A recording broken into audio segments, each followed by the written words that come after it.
Queridos, queria que você fechasse seus olhos para nós orarmos mais uma vez. Nós vamos orar pela Nazaré, Dona Nazaré. Vamos orar pelo Guilherme, que está com sopro no coração, é um menino que está internado. E pela Sudeli também, que também está doente, está com um problema na coluna e pede a nossa oração. Então feche seus olhos. Senhor, muito obrigado, porque o Senhor é bom e porque o Senhor nos ouve. Muito obrigado, Deus, porque nós podemos orar a Ti com confiança de que o Senhor está ouvindo a nossa oração. Por isso, agora nós pedimos, Senhor, pedimos por cada um dos Teus filhos aqui, que talvez tenha alguém enfermo em casa, um amigo, e que ele está agora lembrando dessa pessoa. Nós pedimos por essa vida que o Senhor conhece. Essa pessoa que necessita agora da Tua misericórdia, do Teu socorro, necessita do Teu consolo, da Tua paz, Senhor, da Tua cura, do Teu milagre. Visita esta vida, nós pedimos em nome de Jesus. Manifesta nesta vida o Teu poder, Senhor, que a Tua glória, Senhor, venha sobre estas pessoas que são colocadas agora na Tua presença e que precisam, Senhor, de um milagre, de uma intervenção divina. Pai, nós pedimos agora pela Dona Nazaré, tem misericórdia dela, Senhor. Senhor, dá para ela a paz que ela necessita, cura o seu coração de todo mal, de toda enfermidade física e espiritual, cura a sua vida, Senhor. Tem misericórdia agora do Guilherme, essa criança que está internada no hospital, Senhor Deus, com problema de coração. Pai, dá para ele um coração novo, dá para ele a Tua cura, Senhor. Opera na vida dele o Teu milagre. Cuida dos seus pais nesse momento. E pedimos pela Sudeli, Senhor, visita a Tua filha. Repreendemos toda a enfermidade. O Senhor já operou milagrosamente na vida dela, Pai. Leva embora toda a dor de coluna, Senhor. Guarda a Tua filha de todo mal. Em nome de Jesus. Amém. Aleluia. Queridos, eu queria dar 2 avisos para vocês. Primeiro é que tem ensaio do coral terça-feira às 20h15. Ok? Então às 8h15 da noite, ensaio do coral aqui na igreja. Na próxima terça. E outro aviso é o seguinte: amanhã a seleção do Brasil vai jogar. E se o Brasil ganhar, ou melhor, se o Brasil ficar em primeiro lugar, eu acho que aqui quase ninguém pensa que o Brasil não se classifique, né? Se ele não se classificar, esquece tudo que eu falei, tá bom? Se o Brasil se classificar em primeiro lugar, ele vai jogar no próximo sábado. Não temos problema de horário. Se o Brasil se classificar em segundo lugar, amanhã, suponhamos que amanhã ele fique em segundo lugar da chave. O jogo é... que dia? Domingo, às 5 horas da tarde. Então, por segurança, nós vamos fazer o culto às 10 horas da manhã. Então, domingo que vem, só se o Brasil ficar em segundo lugar. Só se ele ficar em segundo. O culto domingo que vem, horário normal, 19 horas.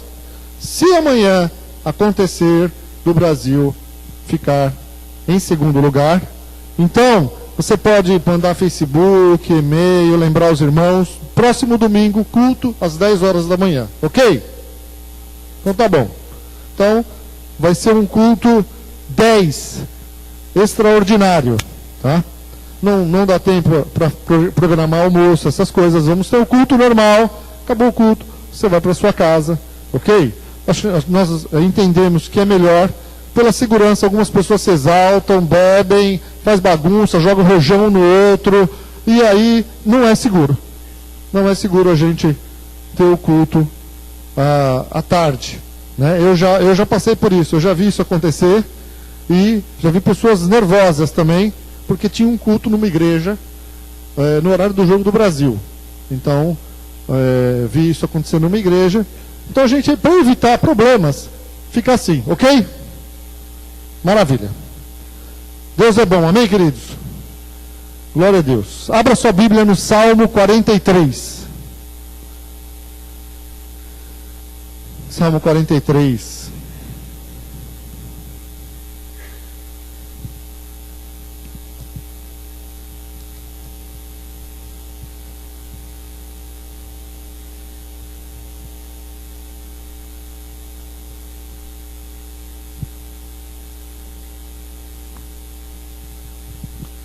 Salmo 43, 1 e 2.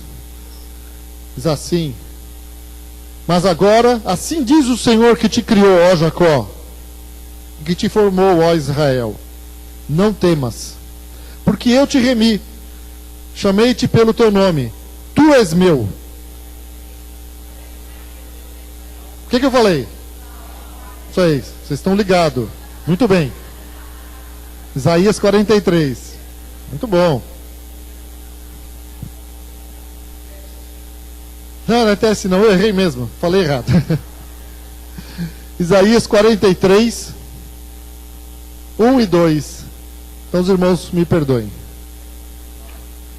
Mas agora assim diz o Senhor que te criou, ó Jacó, e que te formou, ó Israel: não temas, porque eu te remi, chamei-te pelo teu nome, tu és meu. Quando passares pelas águas, estarei contigo, e quando pelos rios, eles não te submergirão. Quando passares pelo fogo, não te queimarás, nem a chama arderá em ti. Amém? E o Salmo 23, versículo 4. Né? Salmo 23, agora é Salmo. Salmo 23, só o verso 4 diz: ainda que eu andasse pelo vale da sombra da morte, não temeria mal algum, porque tu estás comigo, a tua vara e o teu cajado me consolam. Amém, queridos? Glória a Deus. Então, amados, estas passagens são muito bonitas de ler, muito bonitas, né? Versículos que a gente lembra, que a gente guarda no coração, bonitas de se ler, difícil de suportar, né? Seria o correto dizer, porque é bonito a gente ler que Deus vai estar conosco quando nós passarmos pelo fogo e quando nós passarmos pela água. Mas na hora que você está no fogo, não é moleza, não é verdade? Na hora que você passa pelo vale da sombra da morte, você não... ali você não está achando bonito, não. Eu li esses versículos na segunda-feira, aí segunda Deus já começou a falar com o meu coração. Foi os versículos que eu usei para abrir reunião de oração. E como Deus fala comigo nas reuniões de oração. Muito bom ver. Tem um povo grande vindo aqui de segunda-feira. Venha de segunda, Deus vai falar com você. Amém? Deus tem algo para falar com você. Venha buscar a presença de Deus na tua vida. Amém, querido? Mas continuando, se a gente pensar nas propriedades do fogo e da água como agentes de limpeza ou de purificação, nós entendemos que eles são muito eficientes, né? Todos nós precisamos de água. Água limpa, purifica. O fogo purifica, né? O ouro é provado no fogo, ou o ouro passa pelo fogo para ser purificado. E também o fogo esteriliza tudo, queima as impurezas, a água limpa, tira a sujeira. É bom tomar banho de vez em quando. A gente brinca, né? Hoje é sábado, final de semana.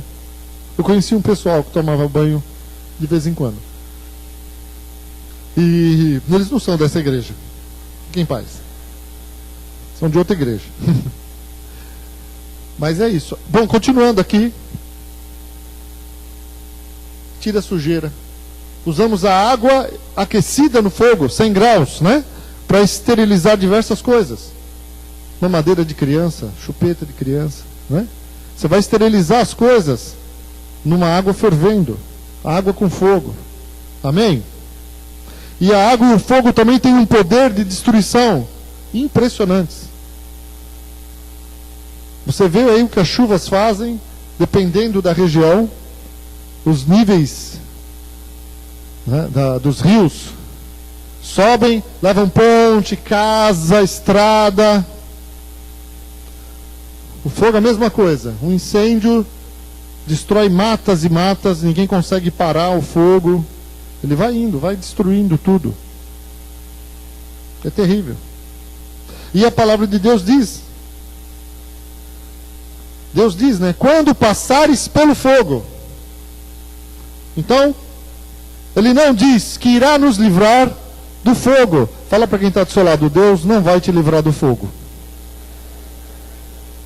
Ele vai estar com você quando você passar pelo fogo. Amém, querido? O fogo, a água, são figuras. São figuras na palavra de Deus de tribulação, de provação, das provas que nós passamos. A água, muitas vezes, eu uso muito em casamento aquela passagem que fala sobre o homem que ouve a palavra de Deus. Vou compará-lo a quem? Aquele que cavou vala profunda, ou edificou a sua casa sobre a rocha, e vieram as águas dos rios, as chuvas, as torrentes, e não derrubaram aquela casa.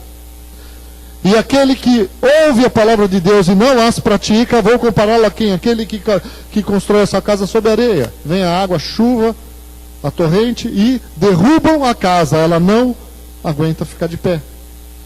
Então, águas que são comparadas ao quê? Aos problemas. A casa é o homem. E essas águas são os problemas da vida, que todo mundo passa. E que se você não tiver firmado em Cristo, você não suporta. Você não aguenta. Ok? Continuando aqui, queridos. 1 Pedro 1, 6 e 7. Diz o quê? Diz que devemos passar por provações para que a nossa fé seja provada, ou seja, purificada, como o ouro é purificado no fogo. 1 Pedro 1, 6 e 7. Nisto exultais, embora no presente, por breve tempo, se necessário, sejais contristados por várias provações, para que, uma vez confirmado o valor da vossa fé, muito mais preciosa do que o ouro perecível, mesmo apurado por fogo, redunde em louvor, glória e honra na revelação de Jesus Cristo. Amém? Glória a Deus. A nossa fé é provada no fogo, como o ouro é purificado no fogo. Daniel capítulo 3 conta a história de Sadraque, Mesaque e Abednego. 3 jovens, amigos de Daniel, que eram escravos na Babilônia. Foram levados lá para a Babilônia, como jovens cultos que eram, para trabalharem na corte do rei Nabucodonosor. Um rei terrível, idólatra, com mania de Deus. Quantas vezes Deus fala com esse homem, alerta esse homem, de que ele era um instrumento de Deus, e que Deus usava. Mas Nabucodonosor não se contentou, ele queria ser Deus, e ficou louco por um tempo. Foi avisado, em sonho, que isso aconteceria com ele. Mas aqui nesse momento, Sadraque, Mesaque e Abednego estão lá na Babilônia, trabalhando, e o rei Nabucodonosor constrói uma estátua de ouro, certamente dele mesmo, para que ela fosse adorada, e manda que toda a equipe de louvor ministre, e que na hora que eles começarem a ministrar os instrumentos, todas as pessoas deveriam se prostrar e adorarem a estátua de ouro. E quem não fizesse isso, iria ser lançado na fornalha de fogo, vivo. Ia morrer queimado. Então Sadraque, Mesaque e Abednego ouviram isso, e eles eram 3 jovens fiéis a Deus, comprometidos com o Senhor. E veio essa prova na vida deles. O que eles fazem? Se der só uma baixadinha assim, acabou, tá limpo. Não vai acontecer nada, né? Fez ali uma referência, oh Deus, me perdoa, pá, pum, acabou. E o Sadraque, e isso acontece. O rei manda, o Nabucodonosor manda tocar os instrumentos, todo mundo se prostra e os 3 não. E vão lá e contam para o Nabucodonosor: olha, Nabucodonosor, você não fez um decreto assim, assim, assim, assim? E quem não cumprisse não iria morrer sendo lançado na fornalha de fogo? Sim, pois tem 3 jovens hebreus que não cumprem o seu edito, a sua ordem. Mandou chamar os 3 e falou: escuta aqui, Sadraque, Mesaque e Abednego, vocês fizeram isso? Fizemos. Pois eu vou mandar fazer de novo, vou mandar tocar outra vez. Se vocês não se prostrarem, vocês vão morrer na fornalha de fogo.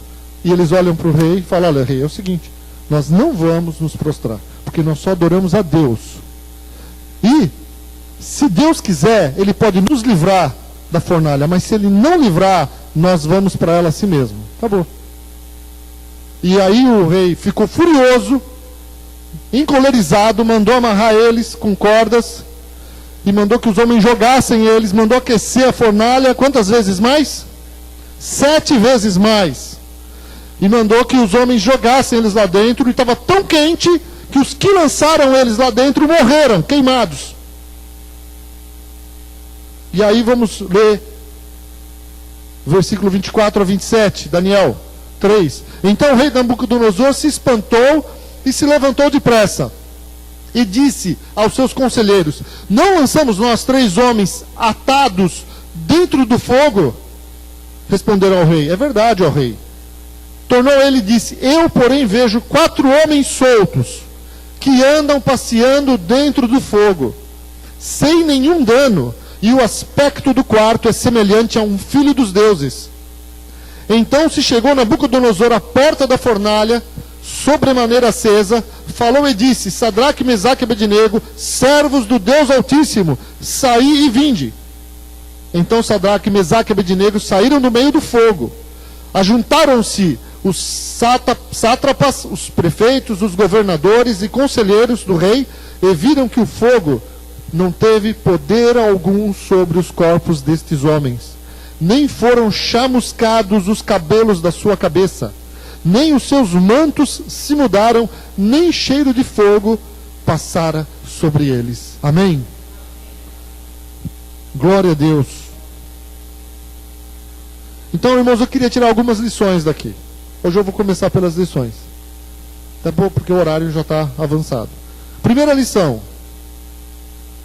eles não se dobraram diante da situação. Porque quando você se dobra diante da situação, você impede o agir de Deus. Eles sabiam que iam ficar vivos. Eles sabiam que Deus ia livrar eles do fogo. Quando eles fossem, não sabiam de nada. Eles simplesmente foram fiéis a Deus. Eles resolveram passar pela prova. Estavam ali dispostos a serem fiéis a Deus até o fim. Deus quer que nós sejamos fiéis até o fim. Fala para quem está do seu lado: ser fiel até o fim. Foram fiéis até o fim. Então, por não terem se dobrado diante daquela situação, Deus pôde agir. Amém? Você está entendendo isso? Deus pôde agir. Porque se eles não tivessem fé, se eles não crescem, Deus não ia agir. Eles seriam mais um no meio de todos, daquele povo. Seriam iguais a todos, adorando e fazendo tudo o que o rei Nabucodonosor mandava fazer. Segunda lição: Deus não nos impede de passar pelo fogo, mas é no meio do fogo que Ele dá o livramento. O livramento só veio no meio do fogo, no meio da prova. As situações que nós passamos, queridos, que Deus vai dar o livramento quando você estiver lá no meio da situação, no meio do problema, não fugindo do problema. Nós costumamos fugir dos problemas, fugir das situações difíceis. Não queremos enfrentar. Às vezes, muitas vezes, mandamos uma esposa aí. Vai lá você, resolve isso você. É ou não é? Não precisa falar nada agora, querida. Fica quieta. Não quero que você tenha problema em casa hoje. Amém? Vocês vão dormir em paz hoje, em nome de Jesus. Mas é assim. O teu marido que está ouvindo, ele está sabendo. Vai lá você, resolve isso. Vai lá você, faz isso. Ou manda alguém, ou foge. E é ali onde Deus quer operar um milagre, onde Deus quer dar uma experiência, onde Deus quer manifestar o poder dele. Amém, queridos? Terceira lição: foram lançados atados. O rei falou: nós não lançamos 3 homens atados amarrados dentro do fogo. Mas eles andavam livremente no fogo, e nem suas roupas e cabelos estavam chamuscados pelo fogo, nem cheiro de fogo. O que só queimou, irmãos? O fogo estava ali, não era fogo de mentirinha. Matou os homens que jogaram eles. Os homens que chegaram perto, se aproximaram da fornalha o suficiente para jogar eles lá dentro, morreram queimados. As amarras deles foram queimadas. Eles estavam atados. Agora não estão mais. Se você tiver uma atitude correta, só queima as coisas que estão amarrando você. Amém? Ou seja, você pode sair muito melhor do que quando entrou no fogo. Você vai sair muito melhor das situações de fogo da tua vida, das provações, das tribulações, quando você toma a atitude correta, quando você é fiel a Deus, quando você não se dobra diante da situação, você sai muito melhor. O que te amarra, o que te prende, o que te escraviza, Deus queima. Amém? Aleluia. Quarta lição: o nome de Deus foi glorificado através daqueles 3 homens. Depois o Nabucodonosor vai fazer um edito, vai mandar que todos os povos adorem a Deus, o Deus de Sadraque, Mesaque e Abednego, que livra aqueles que verdadeiramente confiam nele. O Nabucodonosor idólatra, agindo com loucura, violento, se dobra naquele momento, se curva diante do milagre de Deus, diante da fé daqueles homens. Então o nome de Deus foi glorificado através daqueles 3 homens, através da fé firme e da confiança inabalável em Deus no meio da tribulação. Quando você age assim, querido, o nome de Deus é glorificado através da tua vida. O nome de Deus é exaltado.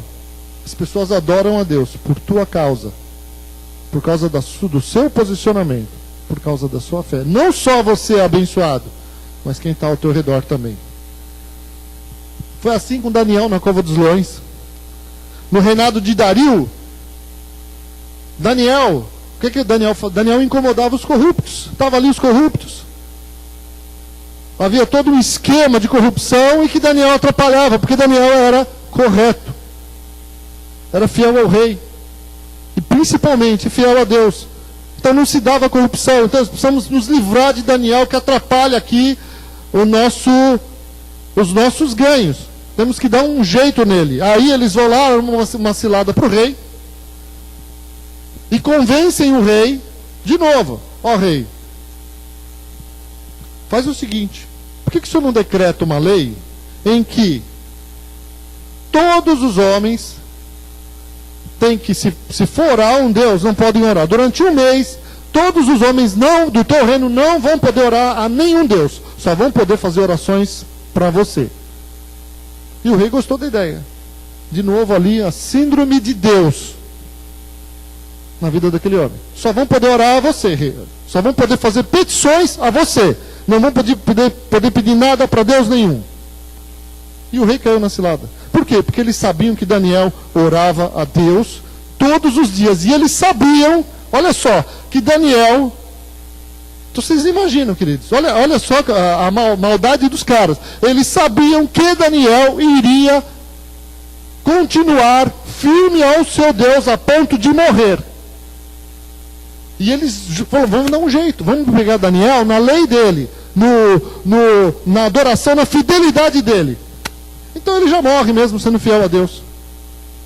E aí o rei, orientado por estes homens, fez uma lei de que durante um mês ninguém podia fazer petições a nenhum Deus, só ao rei, e que se alguém fosse pego orando a Deus ou qualquer Deus, iria ser lançado na cova dos leões. Aí Daniel ficou sabendo do edito do rei, não quis nem saber. Todo dia ele ia lá e orava. E eles sabiam que Daniel ia agir assim mesmo. E Deus também sabia.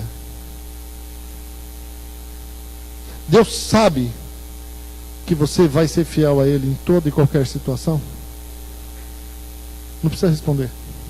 Será que Deus pode ter essa certeza? Eu sabia que Daniel ia ser fiel. Você não encontra na palavra de Deus nenhuma falha de Daniel, nenhum relato desse homem que diga que ele era repreensível. Com certeza ele não era perfeito, mas nem fala, não cita.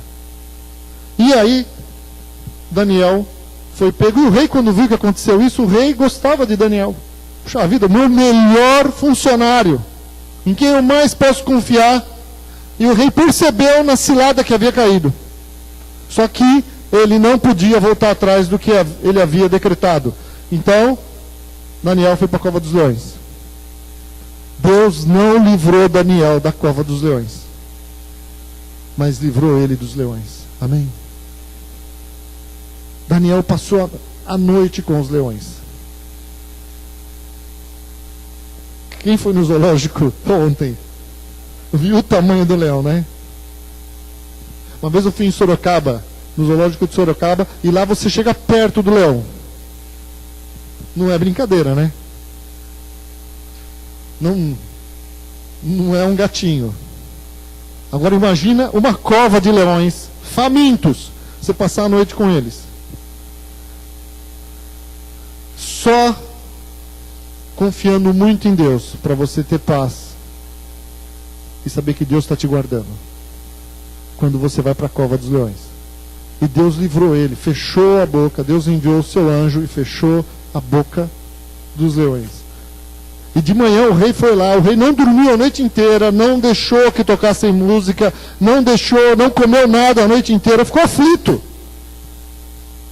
O rei ficou aflito. O rei gostava de Daniel, mas caiu na cilada dele mesmo.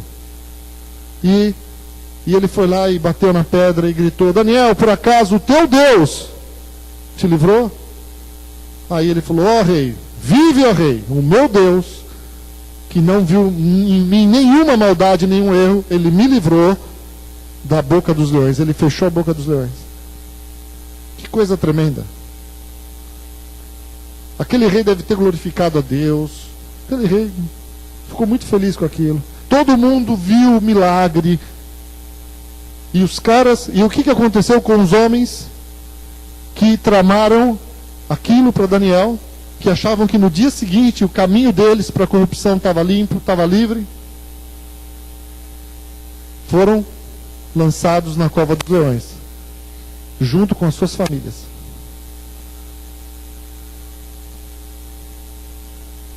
Deus é bom, amém, queridos? Salmo 23, 4. Ainda que eu andasse pelo vale da sombra da morte, não temeria mal algum, porque tu estás comigo, a tua vara e o teu cajado me consolam. Davi escreveu muitos salmos. Esse é um dos salmos mais lindos de Davi. Um dos salmos mais lindos da Bíblia, né? Um dos versículos mais recitados da Bíblia é Salmo 23, 1. O Senhor é o meu pastor e nada me faltará. Não é verdade? Aí, só que nesse salmo, Davi revela sua confiança de que se tivesse que passar pelo vale da sombra da morte, Deus estaria com ele e iria consolá-lo. E Davi passou por situações assim. Davi passou por situações na sua vida onde só restou para ele o consolo de Deus. Onde ele viu pessoas morrerem, até por causa dos seus próprios erros, tribulações vieram para a sua vida, assim como a fé é purificada, assim como o ouro é purificado pelo fogo, a fé de Davi foi purificada também. Muitas tribulações. Davi perdeu o filho que ele teve com Batseba, o primeiro. Só restou para ele o consolo de Deus. Ele teve que continuar confiando. Viu seus filhos se matarem, o mal entrar na sua família, e assim mesmo Davi continuava firme nos caminhos do Senhor, firme nos propósitos de Deus. Amém, queridos? Glória a Jesus. Salmo 24, 10. Salmo 24, 10 diz assim: se te mostrares frouxo, aliás, não é Salmo, é Provérbios. Você achou que ia ser assim, né? Vira uma folha e pronto. 23, vou para o 24. Não, Provérbios. Vira um livro. Provérbios 24, 10. Se te mostrares frouxo, no dia da angústia, a tua força será pequena. Esses homens aqui, irmãos, como é que eles se apresentaram no dia da angústia deles? Se o Sadraque, Mesaque e Abednego fossem frouxos, eles tinham se prostrado ali. Se Davi fosse frouxo, ele tinha ficado um mês sem orar, orado às escondidas. Ele abriu a janela da casa dele e foi orar. Falou: quem quiser ver, pode ver, eu vou orar, oh meu Deus, não importa o que aconteça. Posicionamento com Deus. Vou fazer aquilo que agrada o meu Deus, não importa o que aconteça. Como você reage aos problemas da tua vida?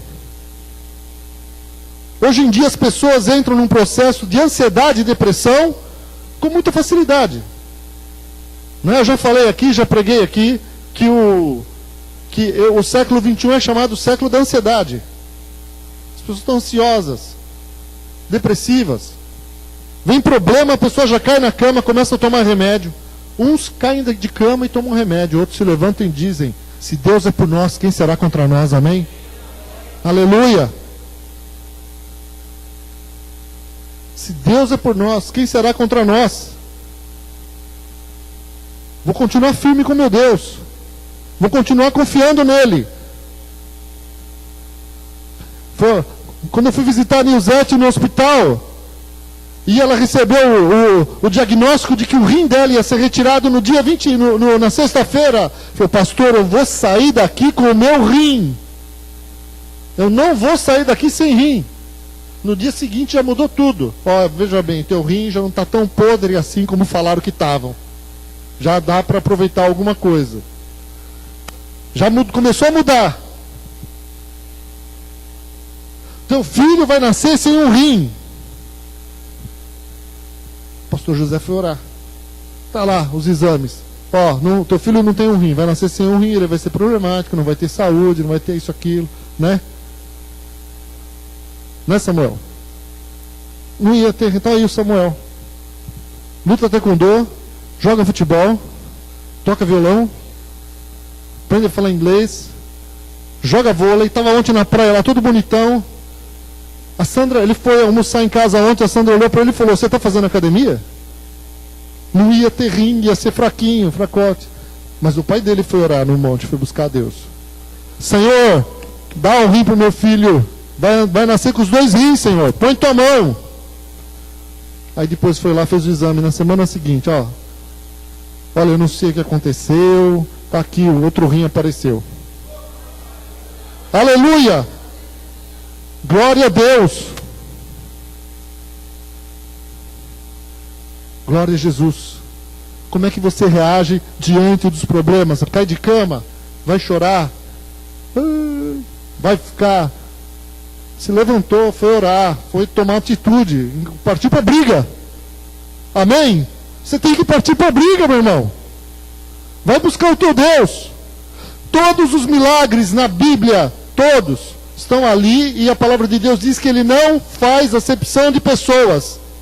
Então, se servir para os outros, serve para você também, serve para nós. Deus fez na vida dos outros, pode fazer na nossa também. Amém? Glória a Jesus, aleluia. Filipenses 4, versículo 10. Olha o que Paulo falava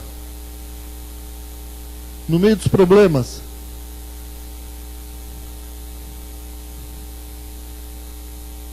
Paulo recebeu uma oferta no momento de necessidade, e aí ele deu glória a Deus. E ele escreve dizendo, ora, versículo 10, ora, Filipenses 4:10, ora, muito me regozijei no Senhor, por finalmente reviver a vossa lembrança de mim. Ficou feliz, falou, estou feliz porque vocês lembraram de mim. É o que Paulo está dizendo. pois já vos tinhais lembrado, mas não tinhais tido oportunidade. Não digo isto por necessidade, porque já aprendi a contentar-me com o que tenho. Já aprendi a contentar-me com o que tenho. Sei estar abatido e sei também ter abundância. Em toda maneira e em todas as coisas estou instruído, tanto a ter fartura como a ter fome, tanto a ter abundância como a padecer necessidade. Posso todas as coisas naquele que me fortalece. Amém? Quando vem a luta, meu irmão, você fala, Senhor, posso todas as coisas naquele que me fortalece. Senhor, nele eu posso passar pela prova. Posso passar pela prova. Vou passando pela prova. Aí, glória a Deus. Dando glória a Deus. Eu me lembro que teve um tempo que eu mudei para comprar meu apartamento. Eu fui morar em outro apartamento que não tinha elevador, morava no segundo andar. Andava então dois lances de escada, né? Era 2, é isso, ou 3. O primeiro, o segundo. Era 3. Isso aí. Aí, a Rebeca era pequenininha. Aí a Rebeca aprendeu essa música do Lázaro. Aí a gente subia a escada e ele ia cantando. Vou passando pela prova, dando glória a Deus, e ia. Eu falava, glória a Deus pela minha filha, que leva na esportiva. E glorificando a Deus. Mas é assim, irmãos. Né? A gente brinca, mas é assim que você tem que passar pela prova. Fala para o teu irmão, passa pela prova, dando glória a Deus. Não é fácil para mim, não é fácil para você, irmãos. Mas é o que a Bíblia nos ensina. Aleluia. Como você tem reagido diante das adversidades da vida? Como você tem reagido? Eu preguei aqui, né? Há 2 semanas atrás. Perdendo para ganhar. E outro título que eu daria é lidando com as perdas.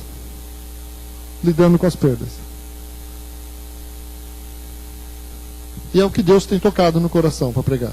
Como você tem reagido diante das adversidades da vida? Irmãos, eu estava ontem em casa, eu estava meditando na vida de José do Egito. E eu ontem, pela primeira vez, eu gosto muito da história dele. E ontem eu pensei num detalhe. Fiquei pensando na vida de José, os 13, 14 anos que ele foi escravo no Egito. A gente muitas vezes, né, pensa na nossa vida. Eu já vi milagres, já fui usado por Deus para ver milagres, e a gente muitas vezes pensa nas situações em que quando a pessoa vê milagre, ela fica com a sua fé mais fortalecida. Eu quero até falar sobre isso. Não é verdade? Você vê o milagre, Deus fez o milagre na tua vida, a tua fé é fortalecida. Eu tenho um milagre na minha vida, relacionado com o Salmo 94, versículo 9, que o pastor José leu aqui na hora da ceia e disse que esse versículo era para pessoas que estavam aqui dentro, era uma resposta de Deus para algumas pessoas. E aí, eu fiquei pensando no José do Egito. Ele não viu um milagre. José do Egito se tornou o maior governador do seu tempo. 14 anos como escravo para ser 80 anos governador do Egito. Só que ele não sabia que ele ia ser governador do Egito, ele não sabia o que iria acontecer com a vida dele. Ele estava firme durante todo o tempo. Vendido como escravo, sequestrado pelos irmãos, vendido como escravo, né? Envergonhado, humilhado, injustiçado no Egito, foi trabalhar no cárcere com as piores pessoas. Deus usou ele para interpretar 2 sonhos. Deus deu para ele sabedoria. Ele era sábio.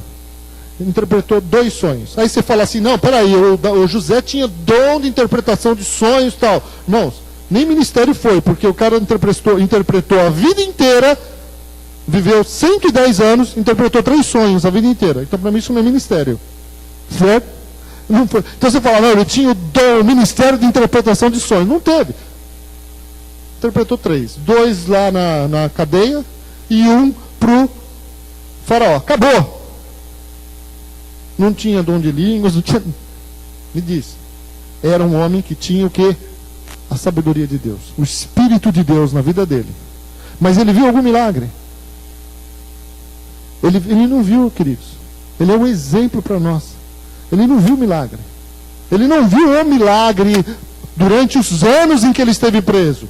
Ele ia ali confiando em Deus sem ver, crendo sem ver, confiando que Deus era com ele. Ele tinha certeza de que Deus estava com ele.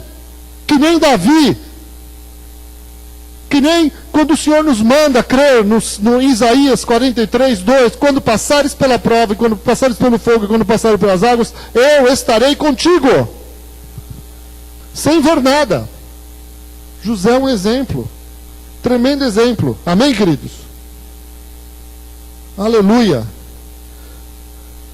Toda a tribulação de José tinha um propósito: prepará-lo para governar o Egito 80 anos. Era um preparo de Deus. Preparo de Deus para a obra que Deus tinha, muito maior na vida dele. E que ele não sabia, mas perseverou. Tem coisas que Deus está fazendo na tua vida e você não entende. Fica firme com o Senhor. Deus não erra no tratar dele. Deus não erra no que ele está fazendo conosco. Deus não erra. Deus é sábio. Deus não se atrasa. Deus não tem pressa. Você pode até ver alguém falar, Deus tem pressa, Deus tem... Não, Deus não tem pressa. Deus não está preso ao tempo. Aleluia. Glória a Deus. Romanos 12, 12 nos diz que devemos ser o quê? Pacientes na tribulação. Sede pacientes na tribulação. Amém? Amados, de toda a tribulação, perseguição, provas que eu passei na minha vida, serviram para me transformar. De todas elas, eu saí melhor. De todas elas, eu saí diferente. Alguma coisa Deus fez na minha vida. Eu já falei, já contei, já preguei, já dei testemunho de coisas que eu precisava passar na minha vida para mudar. Porque senão eu não poderia ser pastor. Que Deus estava mexendo no meu caráter. E eu posso ver isso na vida de muitos irmãos aqui. Situações que você passou e que quando você saiu dela, você se tornou uma pessoa diferente. Você se tornou um novo homem, uma nova mulher. Amém? Mais confiante no Senhor. Mais determinado a fazer a vontade de Deus. Você não percebe isso na sua vida? E na vida de outras pessoas?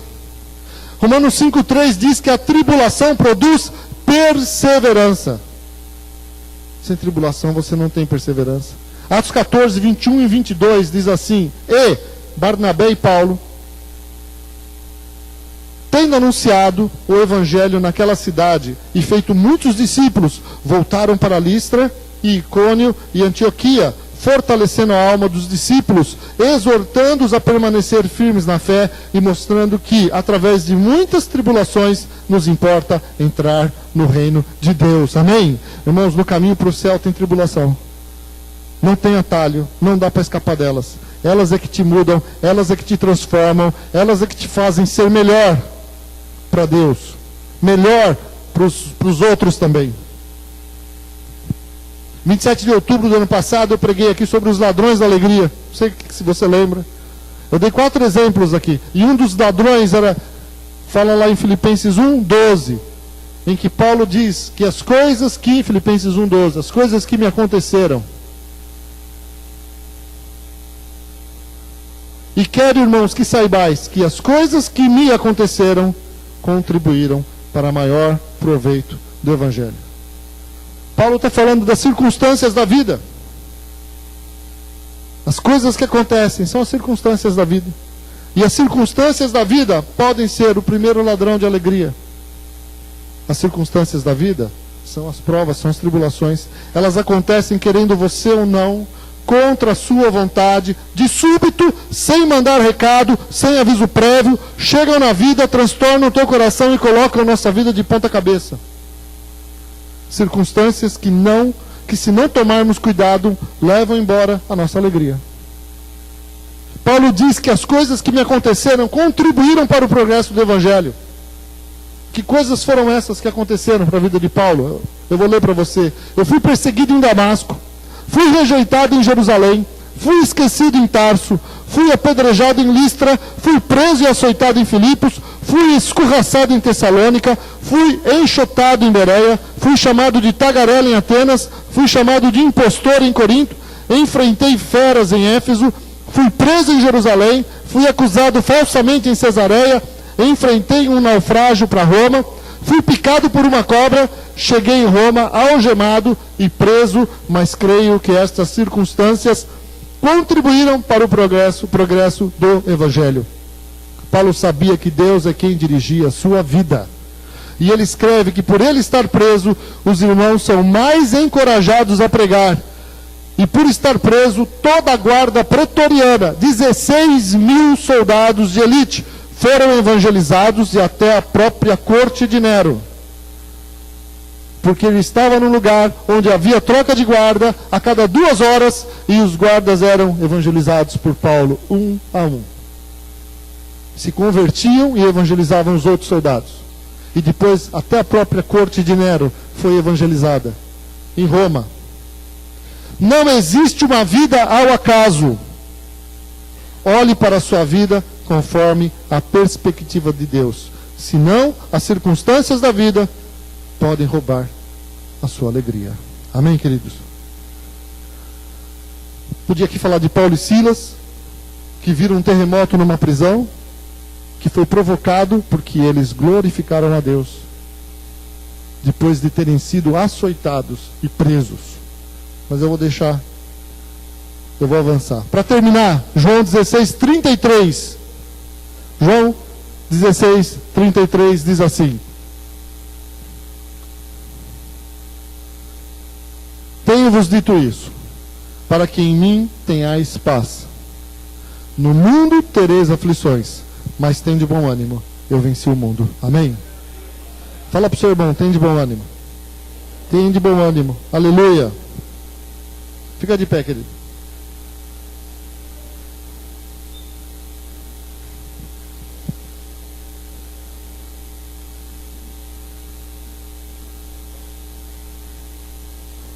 O texto que eu usei aqui, Isaías 43, o versículo 1, ele começa dizendo assim: mas agora, assim diz o Senhor que te criou, ó Jacó, e que te formou, ó Israel. Não temas. Não temas. Os estudiosos da Bíblia dizem que há 365 não temas na Bíblia inteira. O que te lembra isso? E tem outro que diz assim: se você fuçar, você encontra mais um para o ano bissexto, né? 365 não temas. É coincidência? Sabe por quê, amados? Porque Deus sabia que para cada dia da nossa vida, para cada dia do ano, nós precisamos de uma palavra de ânimo. Nós precisamos ouvir do Senhor da forma que Deus sabe falar. Né? Que Deus fala com amor. Não temas. Não temas. Eu estou com você. Quando Jairo foi pedir ajuda para Jesus, porque a filha dele estava morrendo, vieram correndo para ele e falaram: Jairo, não incomode mais o mestre. Sua filha já morreu. No mesmo instante, Jesus olha para Jairo e fala: não temas, crê somente. E naquele dia, poucos instantes depois, Jesus ressuscitou a filha de Jairo. Amém? Quando o pastor José falou do Salmo 94:10, eu estava numa tremenda aflição da minha vida, em 2004, 10 anos atrás. E eu de madrugada orei, vi a Bíblia no meio, eu estava nervoso, irritado, e falei para Deus: Senhor, o Senhor não está ouvindo a minha oração? O Senhor não está vendo o que eu estou passando? E aí eu pus a mão na Bíblia assim, e abri a Bíblia querendo que Deus falasse comigo. E eu pus o dedo na Bíblia. Pus a mão no dedo num versículo. E eu li Salmo 94:10. 94:9. Aquele que formou o ouvido não ouvirá. Aquele que formou o olho não verá. E aí eu fiquei todo arrepiado. Eu senti a presença de Deus como nunca na minha vida. Eu senti essa presença 2 ou 3 vezes. Senti assim Deus do meu lado esquerdo. Eu fiquei com o corpo todo arrepiado do lado esquerdo. E eu fiquei com muito medo. Porque eu sabia que Deus estava ali. Eu sentia muito. E eu falei para Deus: Senhor, obrigado porque o Senhor está ouvindo. O Senhor está vendo. O Senhor sabe de tudo. E fiquei em paz. E agradeci a Deus.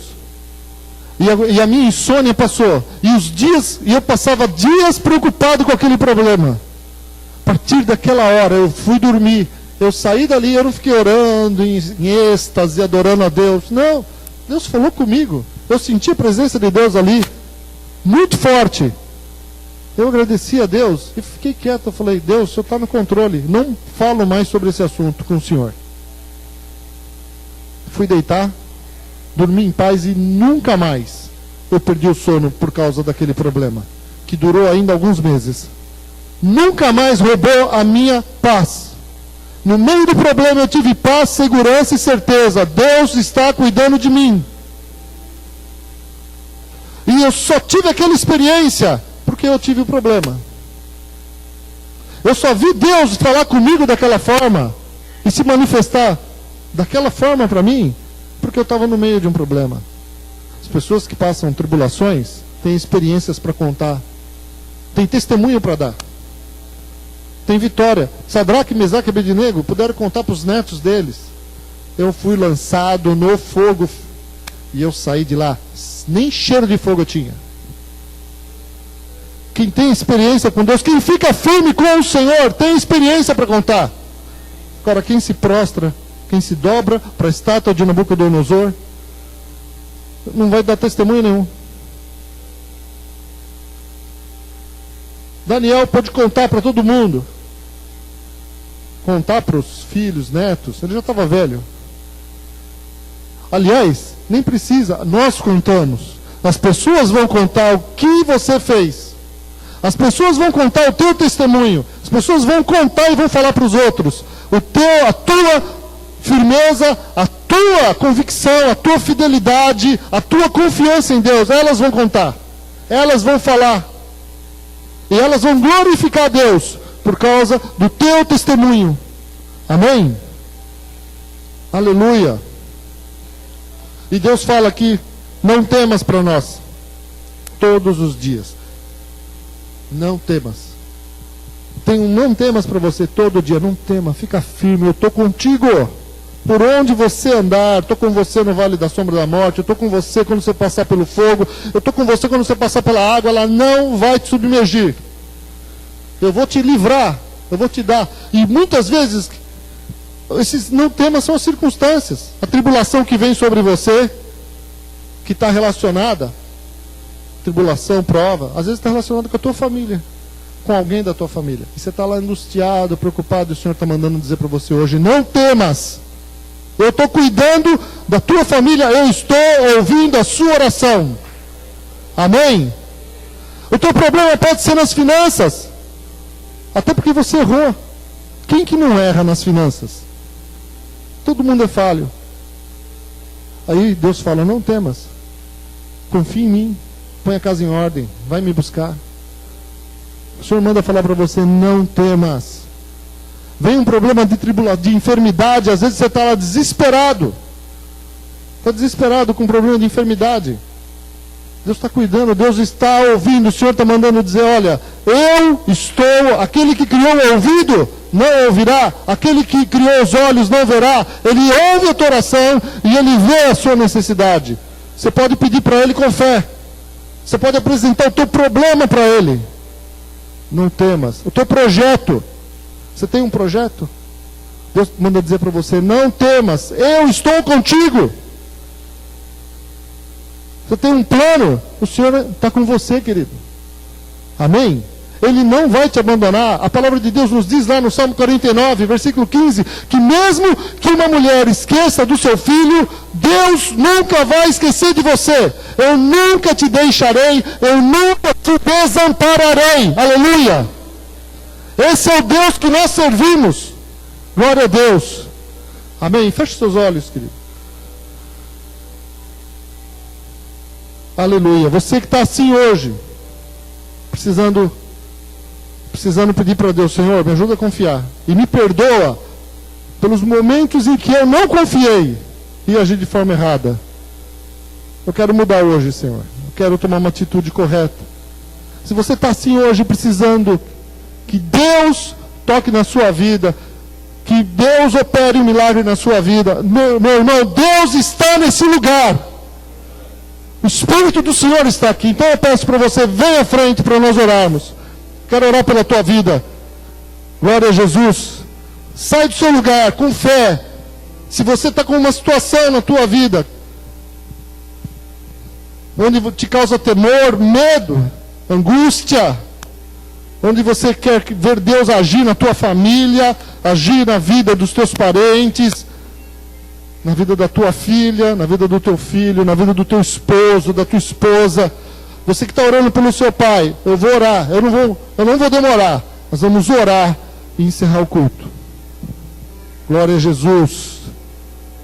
Você tem um projeto que parece que está difícil de acontecer. Puxa Deus, só um milagre. Só um milagre mesmo, irmão. Então, creia em Deus que você pode ver o milagre, amém? Creia em Deus que você vai ver o milagre. No seu trabalho, nas suas finanças, na porta que só Deus pode abrir. Deus amado, olha para os teus filhos que estão aqui. Estende tua mão sobre eles.